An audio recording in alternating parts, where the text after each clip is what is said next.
اور اس پہ اجماع ہو چکا ہے. تو اجماع خود بہت بڑی دلیل ہے. یا جو ہے وہ 17 ربیع الاول کو منا رہے ہیں. اہل سنت میں جو بریلوی مکتب ہے وہ 12 ربیع الاول کو ایمفیسائز کرتا ہے، جبکہ اہل حدیث اور دیوبند 9 ربیع الاول کی بات کرتے ہیں. اپنے اپنے طریقے سے سارے منا ہی رہے ہوتے ہیں.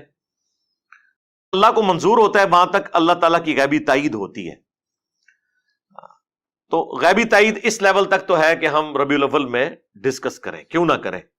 یعنی اس سے بڑا کوئی موقع نہیں ہے کہ نبی الاسلام کے پیدائش کے مقصد کو، آپ کی سیرت کو، آپ کے معجزات کو، آپ کی صورت کو، ان ساری چیزوں کو ڈسکس کیا جائے. اس میں کوئی دوسری رائے نہیں ہے. یہ تو بہت بڑی بدبختی ہے کہ کوئی اس مہینے کے اندر ان چیزوں کا ذکر ہی نہ کرے.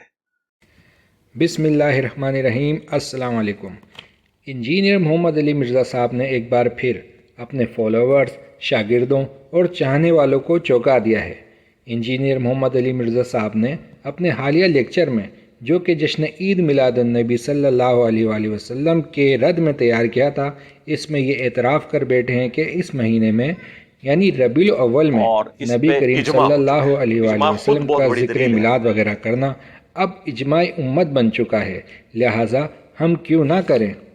اللہ کو منظور ہوتا ہے وہاں تک اللہ تعالیٰ کی غیبی تائید ہوتی ہے. تو غیبی تائید اس لیول تک تو ہے کہ ہم ربیع الاول میں ڈسکس کریں، کیوں نہ کریں.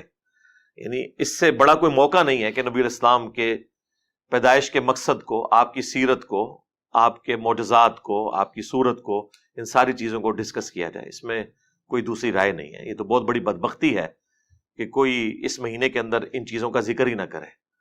اور صرف اتنا ہی نہیں بلکہ اس مہینے میں اس طرح کی محفل جسے ذکر مصطفیٰ، میلاد مصطفیٰ نہ کرنے والوں کو بدبختوں کی فہرست میں شامل کر دیا ہے. انجینئر صاحب کہتے ہیں کہ اس مہینے میں یعنی ربیع الاول کو نبی کریم صلی اللہ علیہ وسلم کے ذکر کو اللہ تعالیٰ کی غیبی مدد شامل ہے. نبی کریم صلی اللہ علیہ وآلہ وسلم ہر پیر اور جمعرات کو روزہ رکھا کرتے تھے. اس کی وجہ پیارے نبی صلی اللہ علیہ وآلہ وسلم نے یہ بتائی کہ پیر کے دن میں پیدا ہوا اور ہر پیر اور جمعرات کو نیک اعمال اللہ سبحانہ تعالیٰ کی بارگاہ میں پیش کیے جاتے ہیں. میں چاہتا ہوں جب میرے اعمال اللہ سبحانہ تعالیٰ کی بارگاہ میں پیش ہوں تو میں روزے کی حالت میں ہوں. یہ دونوں احادیث آپ اپنی اسکرین پہ ملاحظہ کر سکتے ہیں. ان احادیث سے پتہ چلتا ہے کہ نبی کریم صلی اللہ علیہ وآلہ وسلم ہر مہینے میں ہر پیر اور جمعرات کو روزہ رکھا کرتے تھے. اگر روزہ رکھنے سے نبی کریم صلی اللہ علیہ وآلہ وسلم کی پیدائش منانا ثابت ہوتا ہے تو 12 ربیع الاول کو نہیں بلکہ پورے سال میں جتنے بھی پیر اور جمعرات آتی ہیں سب میں روزے رکھنے چاہیے، اور اس بات پر تو کوئی بھی اختلاف نہیں رکھتا. لیکن اس کے برعکس انجینئر محمد علی مرزا صاحب کہہ رہے ہیں کہ بلکہ لوگوں کو ترغیب دے رہے ہیں کہ تم ربیع الاول میں ہی نبی کریم صلی اللہ علیہ وسلم کا ذکر کیا کرو، ورنہ یہ تمہاری بدبختی ہوگی. دوسری رائے نہیں ہے. یہ تو بہت بڑی بدبختی ہے کہ کوئی اس مہینے کے یہ بالکل ایسا جملہ ہے جیسے کوئی کہے سوائے ابلیس کے جہاں میں سبھی تو خوشیاں منا رہے ہیں، یعنی جو خوشی نہیں مناتا وہ ابلیس ہے.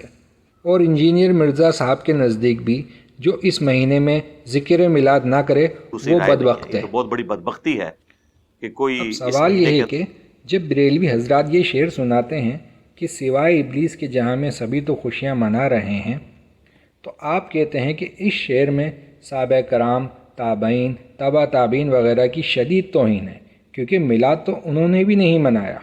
یہ صحابہ کرام کی کھلی گستاخی ہے. آپ نے تو سب کو ہی ابلیس کہہ دیا. لیکن انجینئر صاحب اب آپ یہ بتائیے کہ آپ کے اس بدبختی والے جملے سے کون کون بچا اور کون کون اس کی زد میں آیا؟ آپ کا یہ جملہ صحابہ کرام، تابعین اور تبع تابعین، ائمہ محدثین پر فٹ نہیں ہوتا؟ یہ آپ کے لیے ایک اینٹی وینم ہی جواب ہے. دوسری بات یہ کہ انجینئر محمد علی مرزا صاحب آپ کہتے ہیں کہ آج کے دور کا یہ اجماع ہے. آپ یہ بتائیں صحابہ کرام رضوان اللہ علیہ اجمعین، تابعین، تبع تابعین، ائمہ محدثین، ان میں سے کسی نے بھی اس مہینے میں 12 ربیع الاول کو میلاد نہیں منایا، ان سے ایسا کچھ ثابت نہیں، تو گویا ان کا میلاد نہ منانا ہی ان کا اجماعی عقیدہ ہے. اب آپ یہ بتائیں، آپ کا خود ساختہ خیالی اجماع صحابہ تابعین وغیرہ کے اجماع سے معتبر ہے؟ اور اس سے بڑھ کر یہ بتائیں کہ نبی کریم صلی اللہ علیہ وآلہ وسلم کا طریقہ سنت زیادہ معتبر ہے یا آپ کا منصوبہ بندی اجماع؟ نبی کی سنت تو پورے سال میں ہر پیر کو روزہ رکھنے کی ہے، جیسے آپ خود بھی بیان کرتے ہیں، لیکن جب دوسری کشتی میں سوار ہوتے ہیں تو لوگوں کو اپنے اجماع کی ترغیب دیتے ہیں اور نہ کرنے والے کو بدبخت کہتے ہیں۔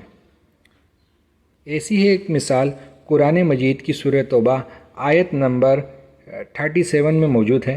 مشرکین مکہ جب اپنی مرضی سے حرمت والے مہینوں کو آگے پیچھے کرتے تھے تو یہ آیت اس وقت نازل ہوئی۔